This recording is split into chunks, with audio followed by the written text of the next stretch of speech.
Hello and welcome again to a new webinar. Before we get started, again, we would like to ask you to share the feedback and like the videos, and also share the videos on your social media networks. That will be highly appreciated. My name is Tom Wittig, and I will be again leading you through the webinar today. Our topic today is about succession planning and handover, and the overall question is, how can succession planning succeed? And our topic today is about giving and taking in balance and in tune. So the question is always how we can initiate a succession procedure or a process.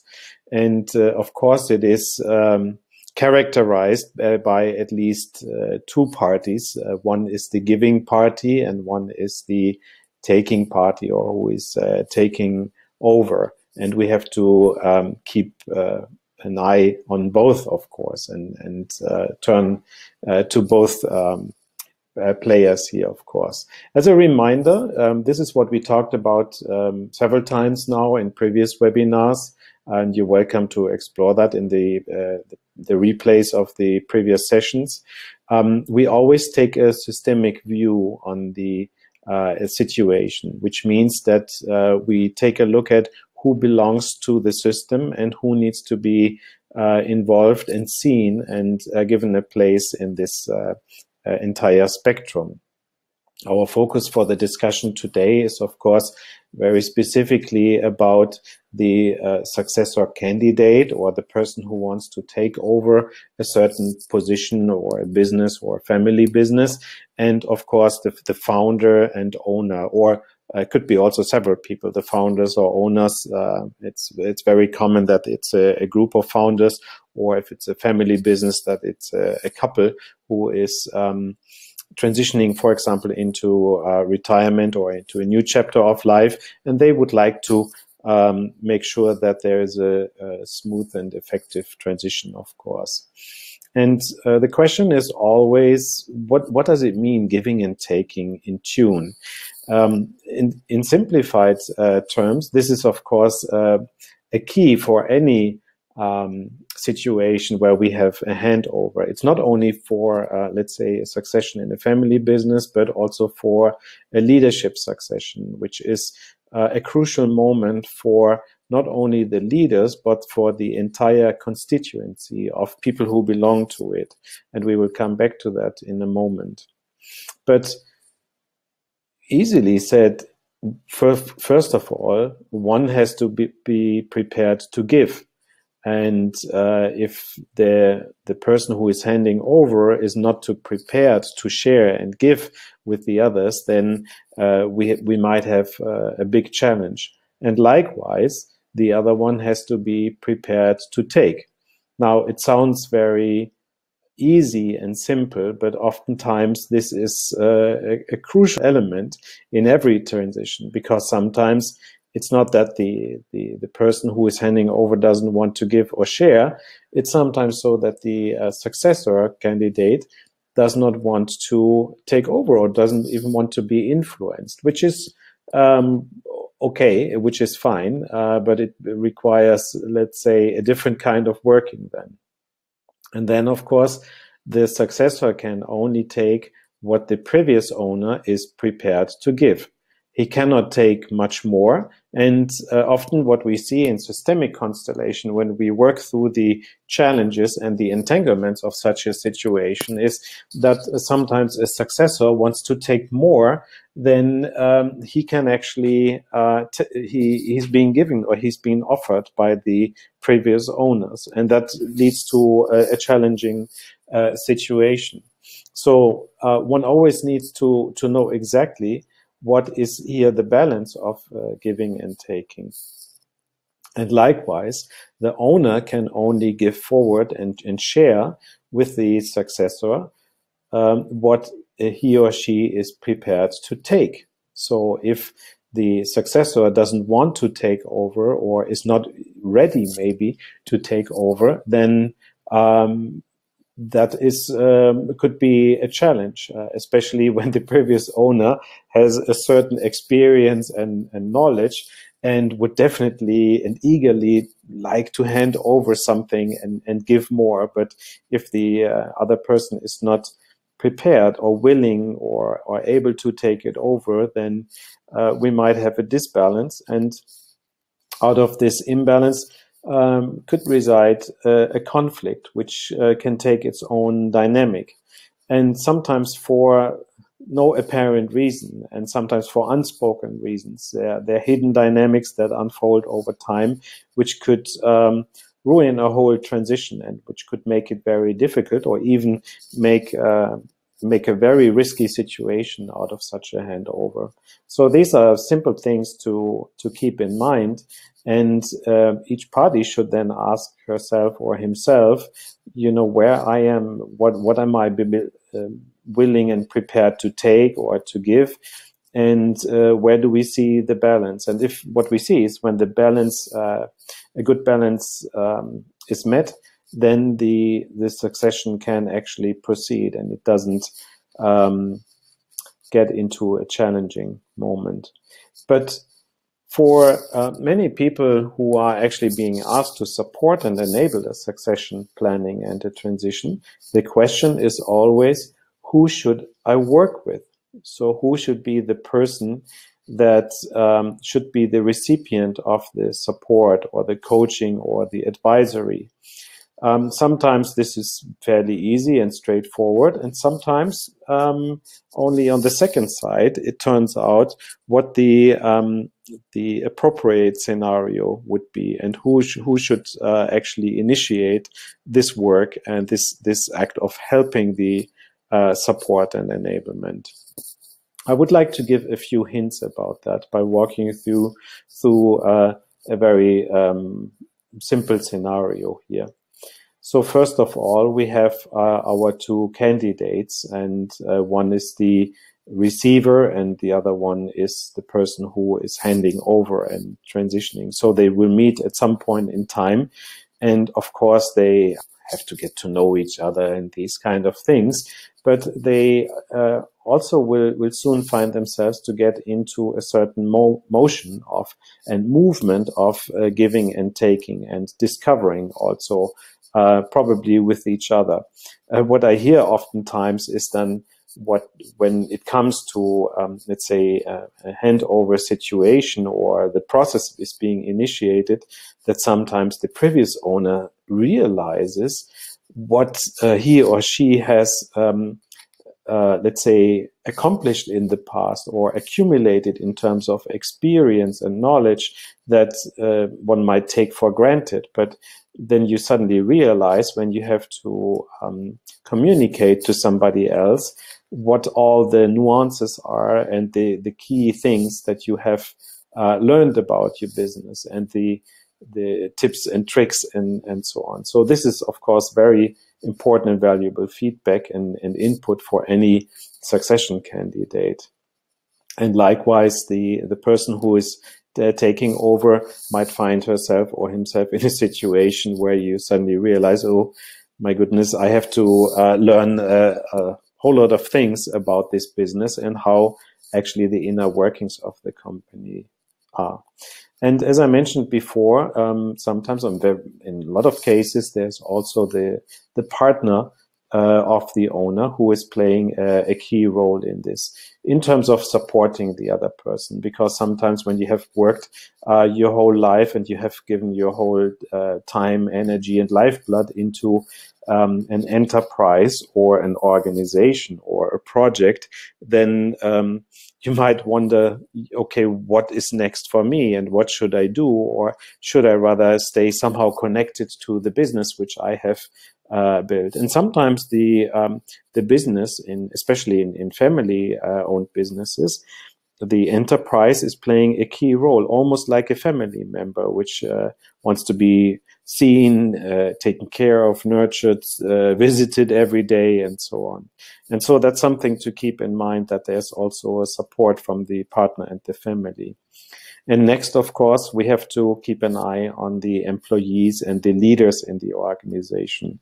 If they are still in tune with the movements, and if there's also a good, what I call a systemic fit between the new management or the new owner of the company, the new leadership, and the people who have been there in the first place. Again, I would like to make a cross-link here to what I said in previous webinars, that it also is important to understand the rank, the different rank of the people, because not everybody is equal, and there's a certain, let's say, framework of hierarchies and orders in any organizations, which can be characterized by different things. So, for example, a different rank by the tenure in the company, or a different rank by the contribution to the company or the past contribution. So it's important to understand that, of course. And through the work with that we do with systemic constellation, we sometimes discover the entanglements that come when there is not, let's say, an initial good fit between the team and the new leadership. So we have to work through that, of course. And there are other people. So in some businesses, for example, we have the board of directors, or the supervisory board, as it is sometimes called, or the administrative board. And these are most often independent outside directors who have been called into the business and who have a certain duty and responsibility in their role and for the businesses and the stakeholders. For example, the owners of the business, and for the investors or other members. So we have to keep that in mind. And always the question here will be, who should be the one or the entity or the person who is initiating also the succession and the support and enablement of the succession, which is typically a very long process. It's not that, everything happens on one day. That is rarely the case. So it's typically a long process by which a transition is proceeding and taking place. And of course, here as a representative for all the clients, the many clients, hopefully, for any business, they also have to be seen and regarded in this whole picture, because the clients could respond very sensitive if there are surprises, and especially if there are unfavorable surprises that they experience. So the question is always, can it succeed? How can it succeed? And who should be the one who is also, let's say, leading the entire transition plan? It's not that everything is prepared on the silver plate. So it's actually work to work through that and figure out a plan how to do it. And finally, there comes the moment of the handover, when the new person is taking the helm and steering the ship, so to speak. And that is a very special moment, of course. But there are a lot of things to do before it comes to that moment. And so maybe I should give a few hints of how you should work if you're in a position to support, let's say, a transition planning. What could be potential ways? So should you be working with the owner, the successor only, or the board of directors? So there are very different, let's say, approaches how to do this. But as a rule of thumb, I would say that first of all, it always has to be a partnership between the previous owner, current owner, and the successor. It would rarely work if it's only about one person and you are supporting only the successors, because sometimes they find themselves into let's say, a certain challenge or a situation where the handover doesn't proceed anymore for certain reasons, or it has proceeded and it's not working anymore. And then the successor is calling back the owner, which then can create a whole slew of ripple effects in the organization, and insecurities and risks also in the organization. But when there is also a board of directors, my rule of thumb is that it's very prudent for the board of directors to be involved in one way or another. And typically the board of directors has this very high on the agenda, and it's a top priority for them to make sure that the succession planning is working very effectively and smoothly, not only because of their responsibilities and governance responsibilities, but of course as a matter of continuity and let's say a sustainable work for the organization. So if you find yourself in being let's say, for example, a coach or an advisor or an independent consultant, you should always ask the question, okay, who do I work with? Who do I support? And it's very rarely only one person. The coachee is very rarely only one person who is taking over. Sometimes when it's about business consulting, that is often the case. But based on the experience in working with these situations, you have to open up much further to include everybody who is involved and affected in this entire scenario. And of course, the leaders of the organization are equally important because they have to relearn again to work with each other and to get into tune with each other in order to provide good leadership services for the organizations and for the constituency. So I think the beginning of any coaching work in such a situation should be the question, who should I work with? And there's no single answer to that. It could be different from organization to organization, of course. Okay, so that was the topic for today in a short form. I introduce again some new facets of transition planning. Again, for those of you who are listening to this in English, there's also a German version for it. So I'm teaching these webinars in English and German, which usually happens with a few days of delay. And if you would like to learn more about the work, you can go to our website, constellation@wittigonia.net, where I'm talking a lot about constellation work and announcing new learning opportunities and workshop seminars about this topic, but also the topic of renewal, innovation, and transforming organizations for a new chapter. And as always, the Q&A will happen here live. I always take a couple of questions here live in the session, in the webinar session, but you can also go to the Facebook site called Constellateur with a C and submit questions there. Okay, so let's take a look. We have typically some questions here which are submitted by the audience. I cannot take each and every question, so bear with me here. I have one question here. Where do I find a successor? That is a key question, and this is typically the most prominent question, because we have, especially in some of the European countries, the situation that we have a lot of companies who are let's say coming at age and looking for a succession situation or a successor. This is not easy. I should probably do a dedicated webinar about that, about some more practical things and how to find a successor and how to identify. But of course, generally speaking, you can take a look at, I think the first look is always at the family, if a family member wants to take over. Secondly, also in the business, if there's one or more candidates who want to take over. I have seen some situations where the business is, or the organization is handed over to an entire team. That is a very different way of working then, but it's also possible. It's also a very favorable way of doing it.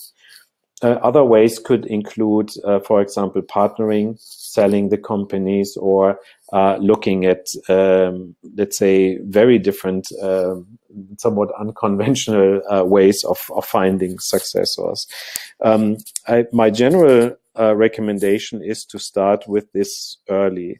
and not in the last minute, of course. And the preparation doesn't begin by looking into the newspaper and see what you can find there, or searching the web, or whatever, but really to prepare yourself and the organization, prepare the mindset of the organization for the succession planning. I think the key challenges typically arise when there are surprises, unfavorable surprises. So my recommendation is to minimize these surprises unless you have planned for a big surprise there. So the next question here is, how long should such a coaching be? When should it start? When should it end? A good question. It really depends also on the scope, of course, of the organization and the difficulties, but also the degree of readiness, of course. If an organization is, and the leader of the organization is ready to hand over, then sometimes the coaching can take less time. Again, I would recommend to start early and not when it's pretty late in this entire process. And the coaching usually does not end with, let's say, the moment of handover and when a contract is signed and so on. Typically, it takes longer than that for both the person who is taking over and the person who has handed over the business, because oftentimes we see that both want to be, let's say, included in some way or another in the business. And there's always the question, what would be a good and feasible way to keep engaged and to stay engaged in such a situation. So let's say plan for probably several months or maybe a year, something like that, just to give you some rule of thumb. But it's important to get the planning work and the inner preparation work flowing, of course. Okay, and then maybe just one more question. Let's see. Yeah, this question I get actually a lot from participants of the seminars, the constellation seminars, and the individual counseling, and it's about letting go. So oftentimes we find that a person is very much looking forward to handing over a business, but then when it comes to the specific moment of handover, they find out that it's very difficult to actually do it and to do the handover process. This is and I fully acknowledge that this is a very challenging situation. And the question is always, you know, what drives the motivation and what is behind this, of course. I would recommend to maybe also work through this very specifically, through this question, what is going to happen to me and what is in it for me when I am actually reaching the point of handing over, and I'm looking at let's say the fruits of the labor of sometimes a lifetime. What am I going to do with my talents and the resources and the experience that I have? So in which context of serving do I want to put it? I mentioned the guided meditations. This is actually one way to work through this. Another way is to of course, participate in the seminars where we are addressing such questions. So you're welcome to do that. Okay, so that is then it for today. I want to thank you again, and please keep in touch on our YouTube channel and also the mailing list. Sometimes in the future there will be some sessions which are not on the YouTube channel, and we will communicate exactly where to find them. If you would like to suggest a topic or a seminar location or host a seminar, just feel free to reach out via email to us to constellations@wittigonia.net, and be happy to accommodate that. Also, some international seminars are going to be announced fairly shortly. So if you have a preference there, please let us know. And here again is the list of the entire ways to get in touch and to stay connected via the social channels. So thank you again, and I am looking forward again to the feedback. You're welcome to send it in, and also your experience reports from the work, from the meditations and seminars. This is always appreciated. And as always, I wish you good luck with your transition, succession planning, and handover, and more importantly, also for everybody with the new chapter in life when you have transitioned into the new realm. Good luck.